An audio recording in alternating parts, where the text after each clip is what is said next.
In the second podcast, following on from episode 13, I'll continue my conversation with Richard Hayes, the son of Aston Martin chairman Walter Hayes.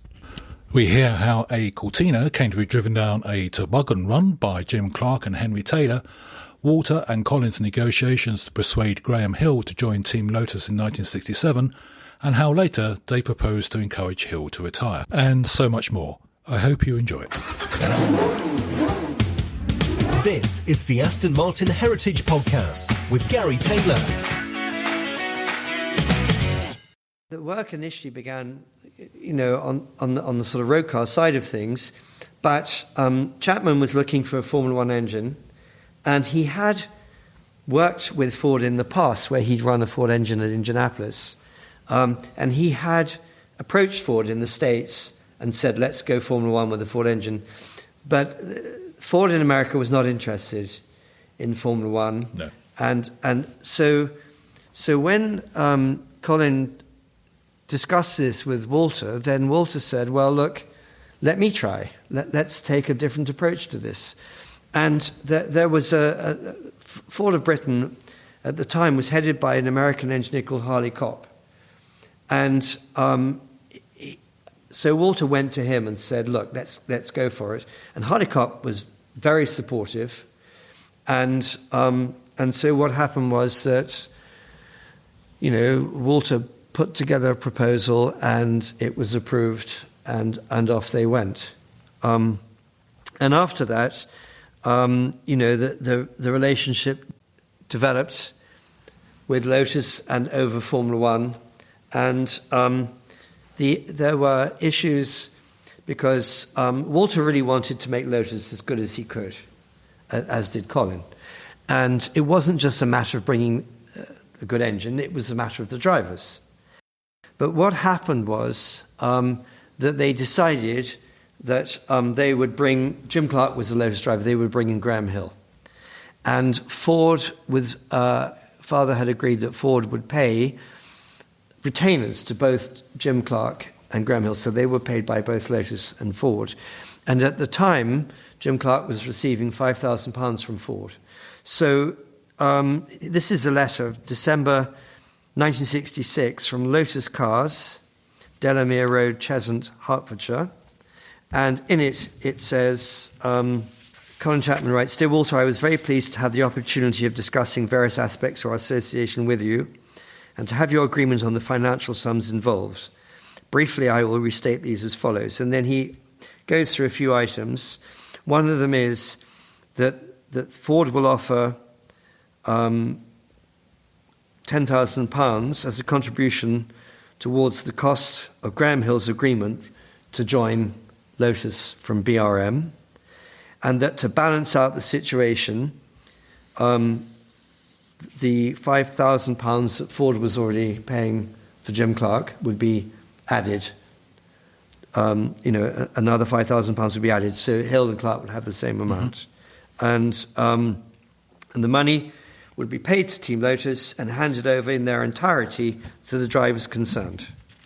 So that's a rather nice letter. There's a couple of other letters that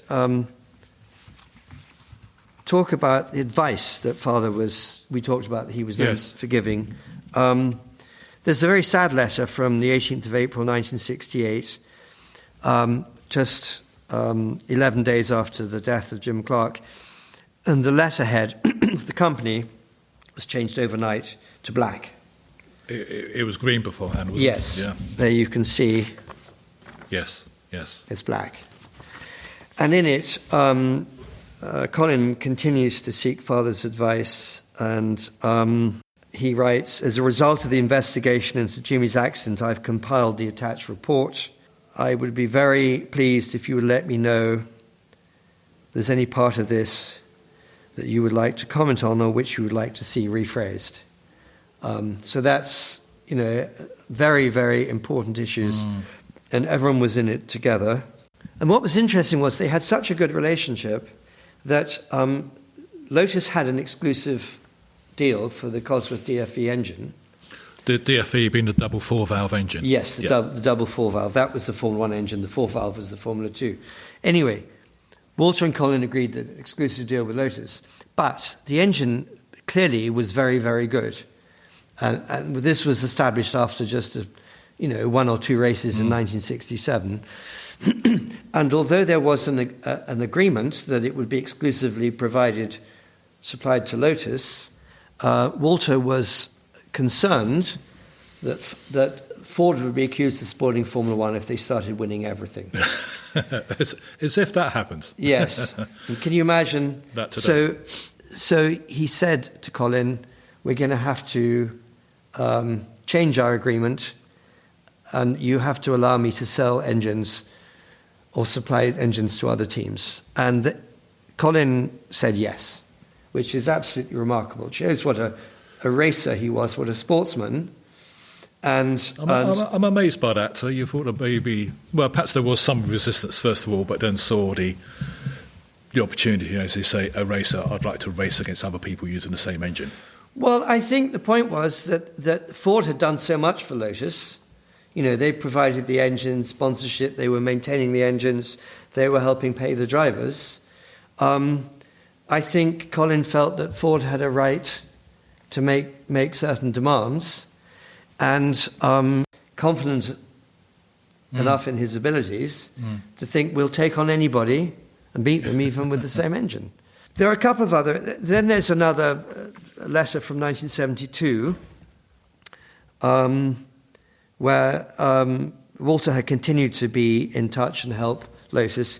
And this letter from Chapman says, thank you, Walter, very much for your introduction to the Texaco contract, which I've now satisfactorily concluded. I really do look for a good year in racing this year, and the finance arising from your introduction will certainly help towards this. This is a letter from 3 years later, in 1975, September, from Colin to Walter saying, Dear Walter, you really are one of the best friends a man could wish for. Oh, lovely. Thank you most sincerely for all the help you are giving my people over the Esprit launch. I'm sorry I am so difficult. All the best, Colin.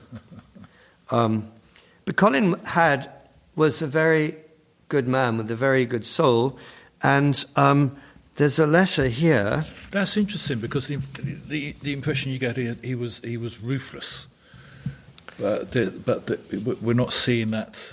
Well, I think he was. He was very, driven by his ideas and very focused. So was Enzo Ferrari, but I think, he was famous, but he seems to have been a much sterner and unforgiving character. And Ferrari is famously regarded as never really having cared for his drivers. But what's very interesting in this letter is, shows Colin Chapman was completely different, because on the 23rd of October 1969, he wrote a letter about, that they discussed various plans and that Ford would continue their official backing of Team Lotus in Formula One. And the last paragraph says, we also discussed the various aspects of Graham Hill and his retirement. And we both felt it would be very advantageous to encourage him to do this in the sum of £10,000 each. Both of us would be contributing towards this end, though we were not sure exactly how this would be done and what the details of the arrangement would be. And the point was that, Graham Hill was a hero and a wonderful man. Walter and Colin were very close to him, and they were concerned.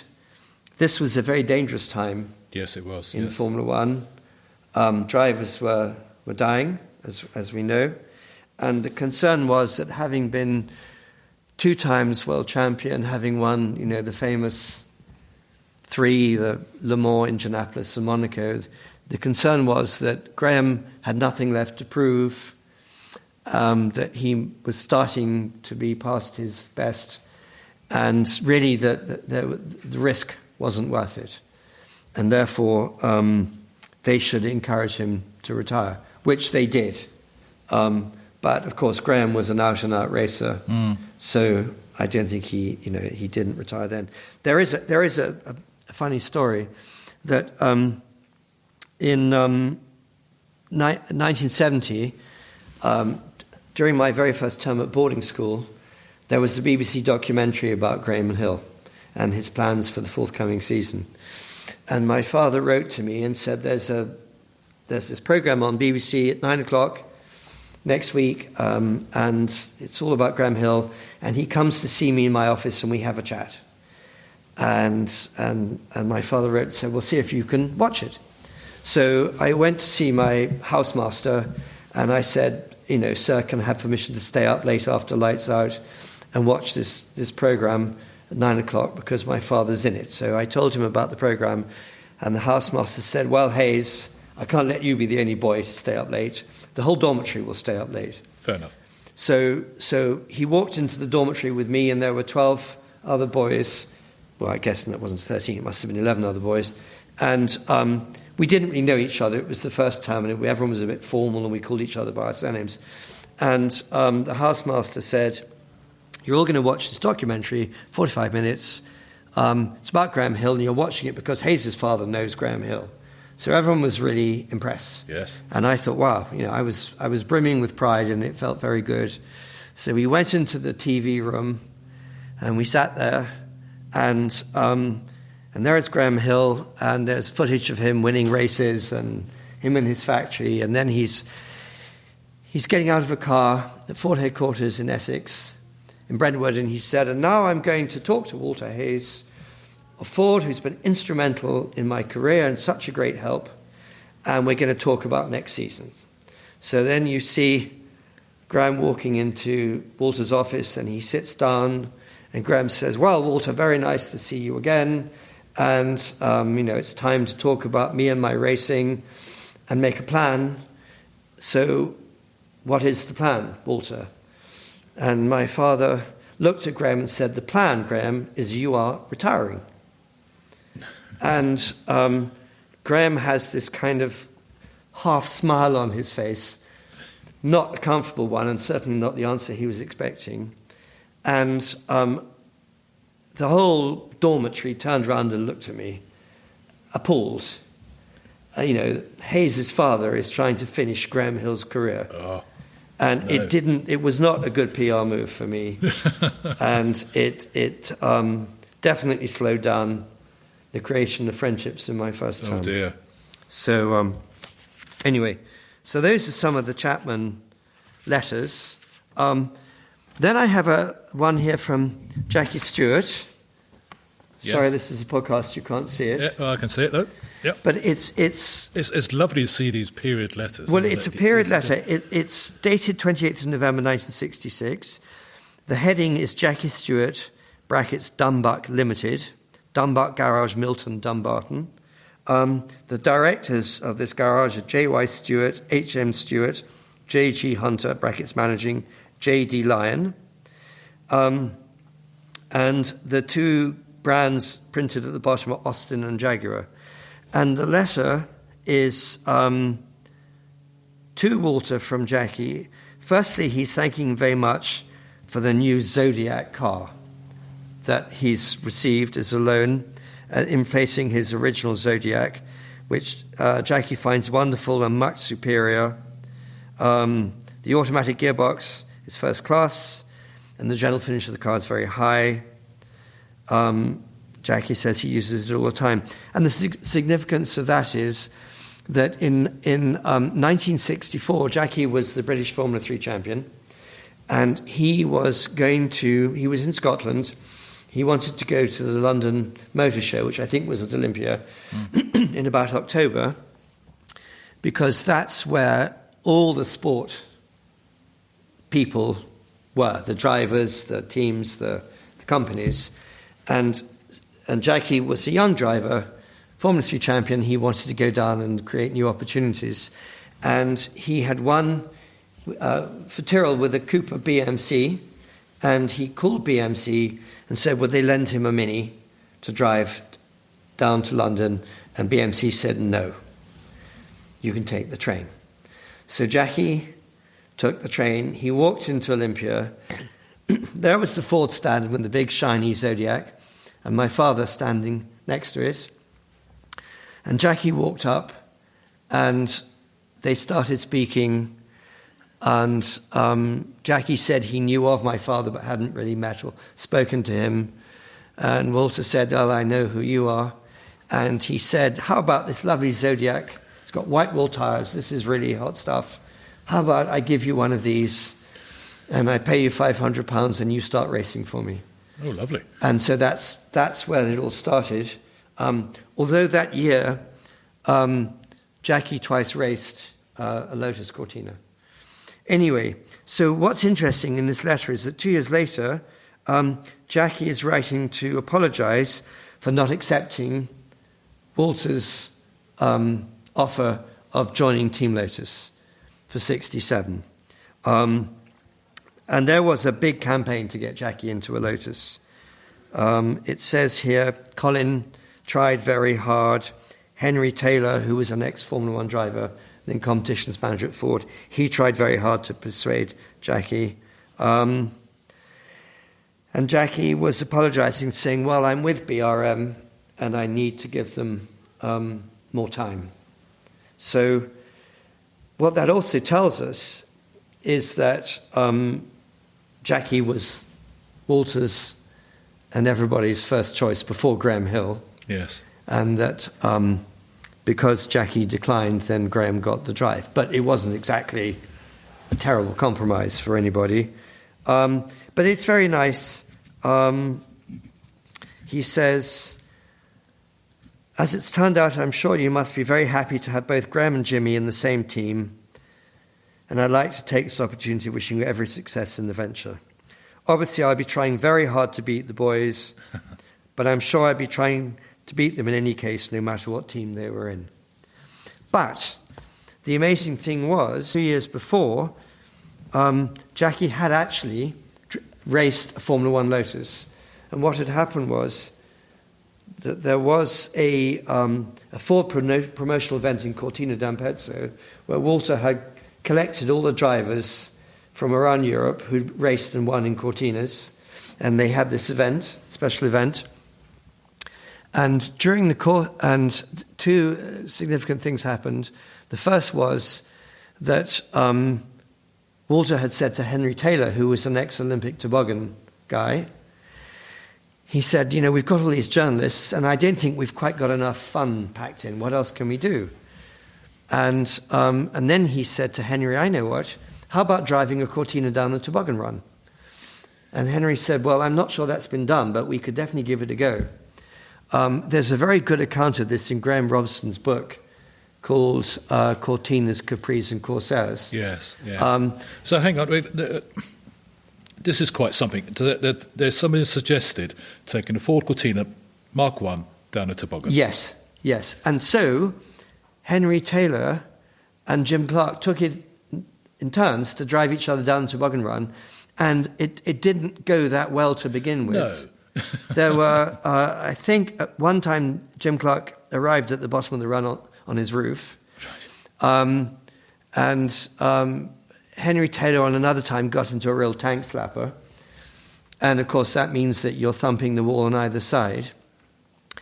But on the same weekend, and there's a picture I think you're going to upload. Yes, that'll be on the website. Walter was a keen photographer, and he was on a ski lift, and he took a picture of Jim Clark throwing a snowball at him. Jim Clark pulled a muscle and wasn't able to race a few weeks later at the Rand Grand Prix in South Africa, which was a non-championship Formula One event. And so Walter called Jackie and said, "Well, you're going to be a Team Lotus driver." Mm. And this is because Jim Clark wasn't able to race. Wasn't able to. And Jackie said, "Well, Walter, I would love to do that, but I'm contracted to BRM. So I just can't do it." Mm. And Walter said, "Well, leave it to me." And he was quite well known for persuading people. So he called Tony Rudd, who was the BRM team manager, and he said, "Oh, Tony, you don't need Jackie for the Rand Grand Prix, do you? It's not, it's just a non-championship race. And, just lend him to us for one race." So Tony Rudd said, "Fine, very happy to do it." So actually, Jackie's first Formula One race was in a Lotus. Really? After that, he never raced again in the Lotus Formula One car. It was a two-part race. He had a problem at the start of the first race, but he won the second one. And you have a photograph which was taken many years later that is amusing because it's a Cosworth celebration anniversary at Silverstone, and it's a picture of Walter standing or crouching next to the Lotus from that time, and with the Ford DFE engine and Jackie in the car. It's a lovely thing. So then now I have a letter from Graham Hill. It is so magical that, as I said earlier, it's a shame that you can't see these. These are period letters from just illustrious names. It is fantastic. And look at that letter from Graham. Yes. So this is from Mill Hill, and it has, there's a logo in the letterhead. It's actually the BRDC logo in blue, and above it there are 5 gold stars. And the letter is written on the 24th of October 1969, and he thanks Walter for going to meet him, and it's full of nice things about the end of the year. And then he writes, "There was a question I meant to ask you yesterday during your visit. At present I'm trying to write a book about my life in motor racing, and I'd like to know whether you would mind if I were to mention our little discussion at Watkins Glen in 1967, when Jimmy and I tossed a coin as to who would win the race. I understand perfectly if you would not like this to be mentioned, and naturally I would like your permission to use it if you have no objection." Well, this is a story that did appear in a book edited by Graham Gould. I'm just looking for... it had actually already appeared in the book, Jim Clark, Portrait of a Great Driver. And the story was that at Watkins Glen, I think it was the last race of the season in 1967, and Walter was concerned, with these 2 great drivers, that they might take each other off, and Colin was too. So I think, according to Walter's account in the Jim Clark book, Colin said, well, we'll go to Walter's room in the motor inn, the Glen Motor Inn, and we'll toss a coin. And that's what they did. And the coin was tossed and Graham won. So that was the agreement. But anyway, what happened during the race was that Graham was leading, but he had some, I forget exactly what, but he had some kind of problem developing. And Jim Clark slowed to stay behind him. And then Colin and Father thought, well, this isn't right because we're at risk of losing the race. And, so things will have to change. So they gave Jimmy the sign to pass Graham, and he did, and he won. They had, I think, a 1-2.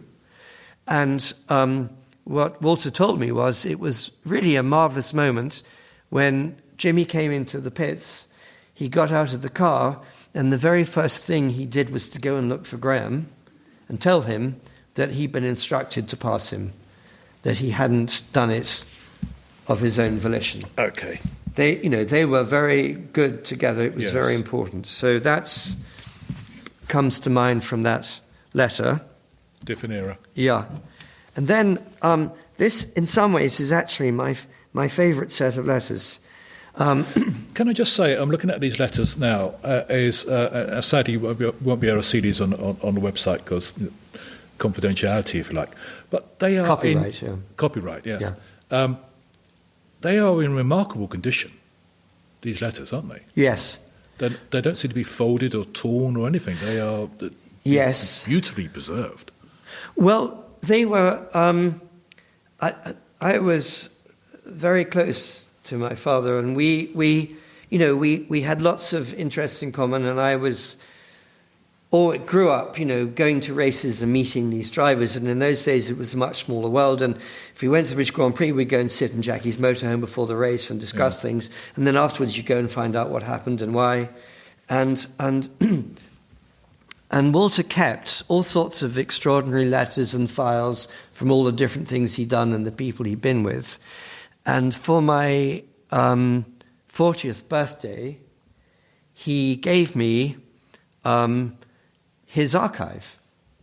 And the archive, this is a part of it. He didn't keep each and every letter, just various ones from various times. But these letters are from that archive, along with some trophies. And so, of course, it was extremely important to me. Yes. And I've kept them very carefully.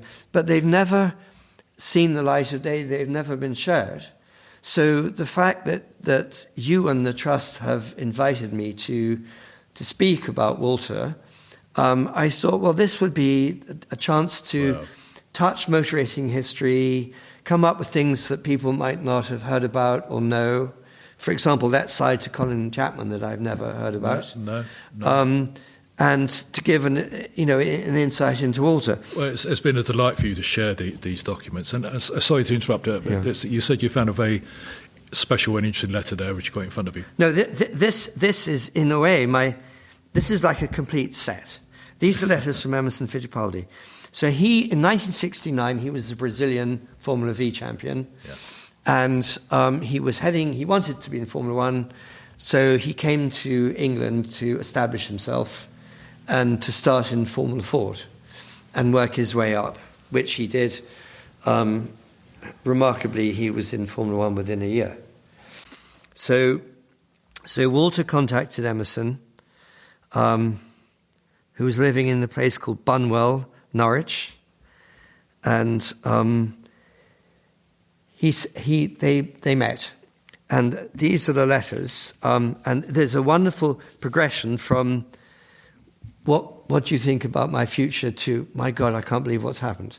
So the first letter is November 4th, 1970, and it says, Dear Mr. Hayes, hereby I would like to express my sincere thanks for the precious collaboration you have given me so far. This is November 4th, 1970. Definitely it would not have been possible to achieve what I have this year without your personal help. Again, thank you very much for all your cooperation. Sincerely yours, Emerson Fittipaldi. Okay? This letter is October the 12th, a year later, 71. And Emerson has moved from Bunwell, Norwich, to Pooley in Switzerland. Things have changed.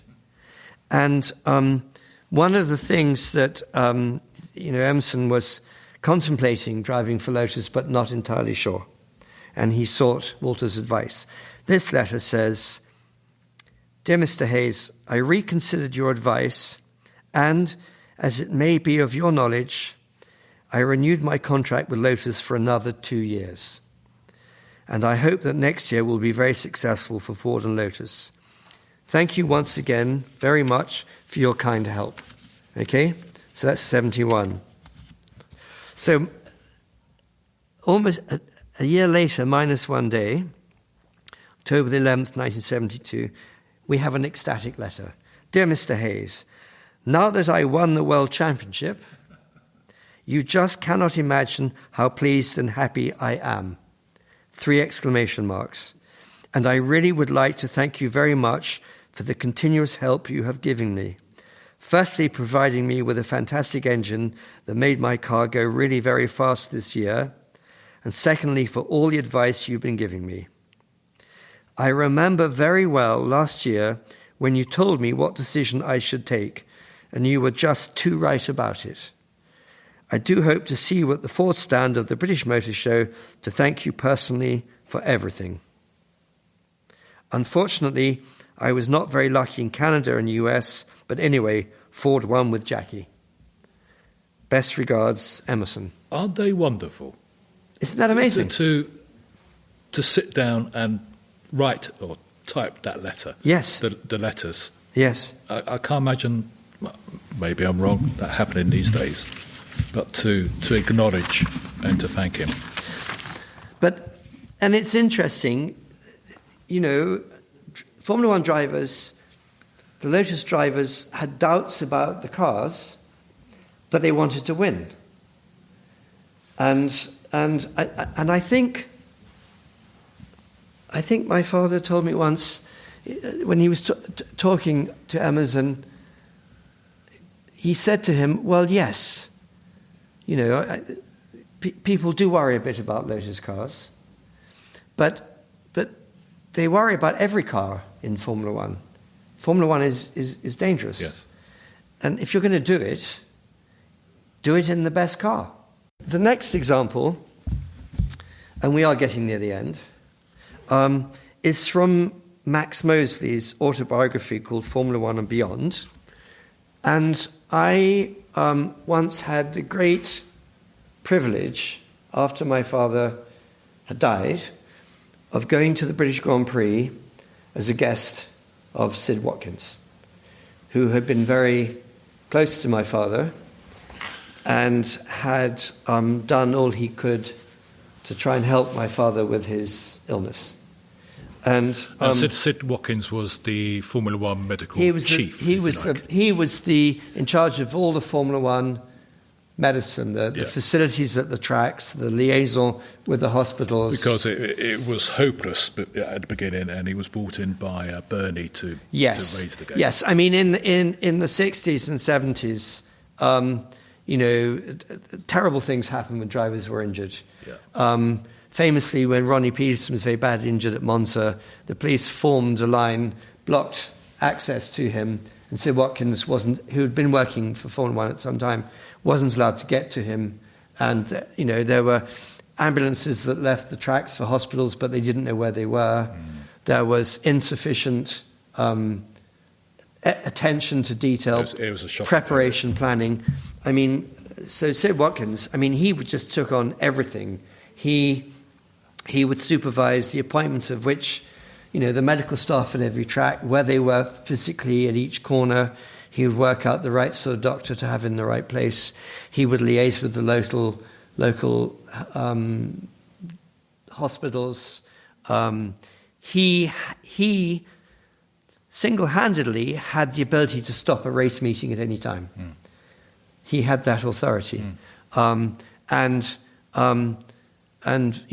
For example, which they have now, if there's low cloud anywhere near the track, the medical helicopters can't fly, then there's no activity on the track. And Sid told me once that he was complaining to Bernie that they had no medevac helicopters at any of the Formula One races. And Bernie said to him, "Oh, well, don't worry, Sid, if we need it, you can borrow my helicopter." And Sid said, "Well, I gave Bernie a very graphic description of what could happen if you took an injured driver from a Formula One car and put him in a helicopter, what condition he would be in, what you'd have to do to him." And he said, Bernie immediately agreed we needed dedicated helicopters. Anyway, so Sid took my son and I as his guests, my son Oliver and I as guests, to Silverstone, and we were having lunch in Bernie Eccleston's motorhome. There were very few people there, and Max Mosley walked in and came over and introduced himself. So Sid said, "This is Richard and Oliver Hayes," and Max looked at me and said, "Are you Walter Hayes' son?" And I said, "Yes." And he said, "Well, your father did me a massive favor in the past and saved me." And told me the story, which he then put into his book. And this is so I have the reference in the book and an email, a letter sent to Ken Tyrrell in 1969 from Max at March, which covers the same thing. And essentially what happened was, if I can just find the right page. Because Max Mosley was one of the founders of March, wasn't he? Yes. He was the M of March. Yes. So what had happened was they had set up this chassis construction business in Bicester. And this is on page 53 and the chapter is the first year of March. It says, "Then we had another stroke of luck. Ken Tyrrell had just won the 1969 Formula One World Championship with Jackie Stewart, driving a French Matra with a Cosworth engine. This was known as the Ford Cosworth because, thanks to Walter Hayes, a senior Ford executive, Ford had put up the money for Keith Duckworth to develop it. Tyrrell had been running a Matra. And for 1970, Matra wanted their car to run with their only newly developed V12 engine. But Jackie and Ken trusted the Cosworth. This is going back to the quote from the book. And Jackie and Ken also had a relationship with Ford Motor Company that they were not prepared to break. So Matra refused to let Tyrrell run a Matra chassis with a Ford engine. None of the established constructors would sell Tyrrell chassis, so they came to us. And what happened was that March sold Tyrrell 3 chassis, £6,000 each. Okay?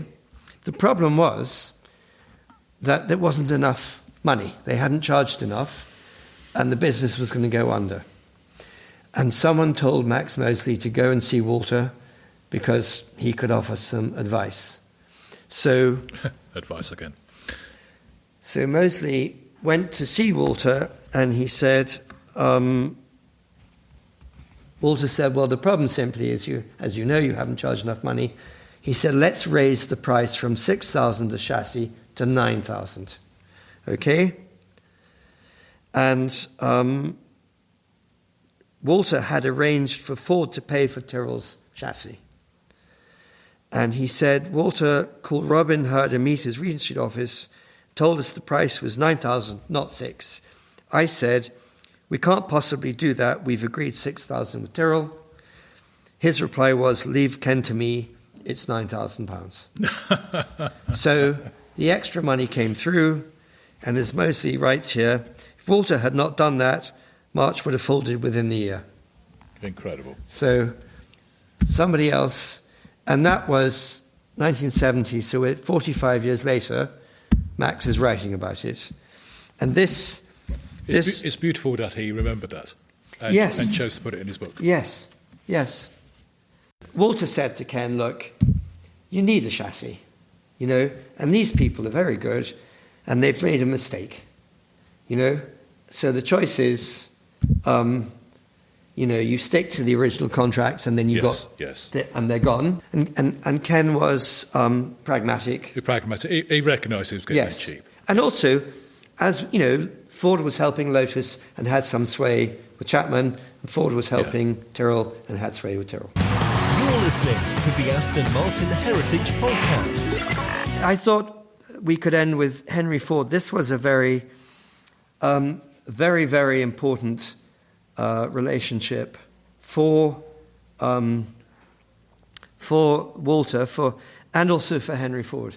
And it began in the 60s. Henry Ford became aware of Walter through his part involvement with the GT40 program and the great Ford USA push to win Le Mans. And then Ford of Europe began, and Walter was part of that. And Henry Ford, in 1970, in particular, was looking at expansion, industrial expansion, and he came to London in 1970 to meet Harold Wilson, and this is actually cutting from the Detroit News. I'm just showing you there. There's a photograph of Walter and Henry Ford leaving 10 Downing Street in 1970. It's attached to a story actually from much later saying Hayes returns to Ford as head of Aston Martin.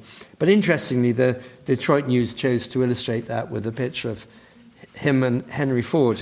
And they also went and had a very interesting time in Russia, where they went to meet. They met President Brezhnev and talked about setting up some kind of industrial base there.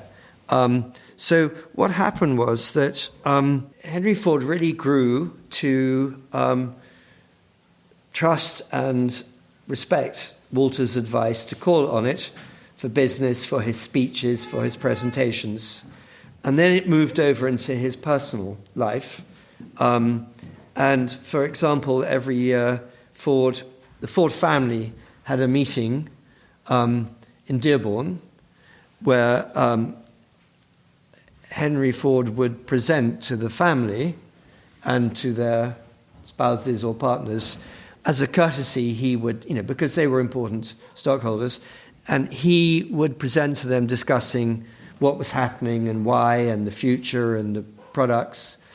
And over time, he decided that it would be good if Walter hosted the meeting. And this worked, not because Walter was a Ford executive, but because he really knew what he was talking about. Henry would frequently write private letters to Walter, and there are many.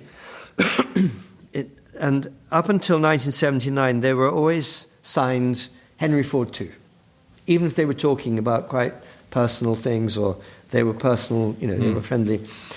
Then in 1980, when Walter and my mother Elizabeth moved to the States, they were just signed with warm regards, best regards, Henry. This is one of the many handwritten letters Henry Ford II sent Walter over the years. In July 1979, he expresses his heartfelt thanks for Walter's advice and counsel, which had made successes of the stockholders and management meetings and the Ford family meeting. Henry greatly appreciated Walter's continuous optimism and refreshing and thoughtful ideas. 2 years after Henry died in 1989, Walter retired, and that's when he wrote the biography of Henry, A Life of Henry Ford II, that was published by Grove Weidenfeld in 1990. And the final item here is a letter from R.J. Miller. Now, R.J. Miller was the president of Ford from 1963 until 1968. Okay. Then he left Ford and he became the dean of the Stanford University Business School. And he made it the great force that it is today. Yes. And now the top 10% of the business school graduates are known as R.J. Miller scholars. Are they really? They are the creme de la creme. And this is the letter that R.J. wrote saying, "Dear Walter, this is July the 8th, 1990. First, let me thank you for having your publisher send me a copy of your excellent book on Henry. In my opinion, you have captured the essence of the man far better than anyone else has ever done or ever will do. Best wishes always." We mentioned that after he retired again, after the second of his many retirements, Walter became chairman of the redundant churches fund that he renamed the Churches Conservation Trust. And when he died, he was replaced by Liz Forgan. And she wrote, this is an extract from what she wrote to the Times, on February 12, 2001, in reply to the obituary that they had published. And she writes, "Sir, Walter Hayes, obituary February 2, is mourned not only by the motor industry, but by a multitude of smaller worlds in which this extraordinary man, bibliophile, historian, and animator of all manner of cultural enterprises, played a key part. One of these was the Churches Conservation Trust, of which he was the former chairman. Walter Hayes was the sort of man who would gaze down at the most unpromising fragment of medieval stone and announce, 'I'll tell you a thing about him,' in a voice so full of gossipy promise that he might have been reading from Hello Magazine. Of course, he knew his Perpendicular from his early English and his ecclesiologists from his Oxford movement, and above all, his Bible, prayer book, and church history. But churches to him were preeminent places in which to read the stories of human beings, their triumphs and disasters. He was a wonderful mixture of scholar, bibliophile, journalist, doting grandfather, and tycoon, with apparently no disjunction between his different worlds." I think that is a beautiful summary. Can you add a personal summary from as the son?